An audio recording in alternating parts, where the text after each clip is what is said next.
Hello and welcome to Amble, a beautiful spot on the Northumberland coast. We have a fine harbour, unassuming but award-winning restaurants, bistros by the harbour, new beach huts, a pier for strolls, and the 2016 Great British High Street Coastal Town winner.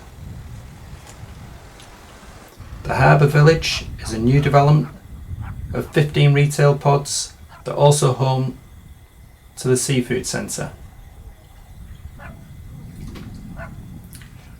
Amble doesn't stand still, there's always something happening. But there's also always time for an award-winning Sprelli ice cream. These are the fantastic creatures our project is all about. Lobsters, langoustines, scallops, velvet crabs and brown crabs. I'll pass you over to hear what two locals think of the hatchery plans. I'm sure you'll be interested in what they have to say. My name's Chris Armstrong, and as you can see, that's me when I was a little boy with the fish Ganzion, and from there up to now, my dad in front of me being fisher people, especially in the lobster species. And I think a lobster hatchery, which I first heard about up here, I thought it would be a great idea because I'm coming to the end of my career, but you know, years and years, as far as I'm concerned, Amble has been in decline and lost off the map entirely.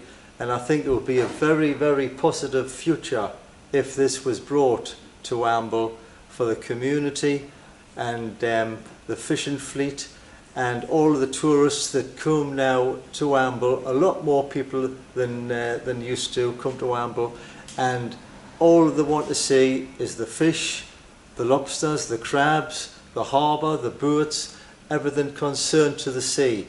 And I would think it would be an ideal opportunity to put Amble back on the map with a positive future. Hi, I'm Martin Charlton. We've got the Old Boathouse restaurant in Amble. Just recently the Old Boathouse won Best Coastal Fish Restaurant in the whole of the UK, which we're pretty pleased about. Amble's got many great things. What it needs is a central focal point to bring people to Amble. So the Lobster Hatchery will provide this central focal point, as well as ensuring lobsters are caught at Amble for many years to come. One of the things that happens with not having a lobster hatchery here is lobsters like this one are caught, which are called buried hens, with thousands of eggs attached to them. These eggs could be bought from the fishermen and then harvested and then returned back to the sea as in larvae, which I think we all would agree for sustainability wise it would be a great thing to have. This would help with other sustainable items. This is a beautiful line called pollock caught this morning. There's no quotas on these fish, so this helps us with sustainable fish, and this would also help us with the sustainability of the lobsters within Amble, again, as well as providing a central focal point for people who come to Amble as well. Amble's got many fine things. A lobster hatchery is one thing it hasn't got.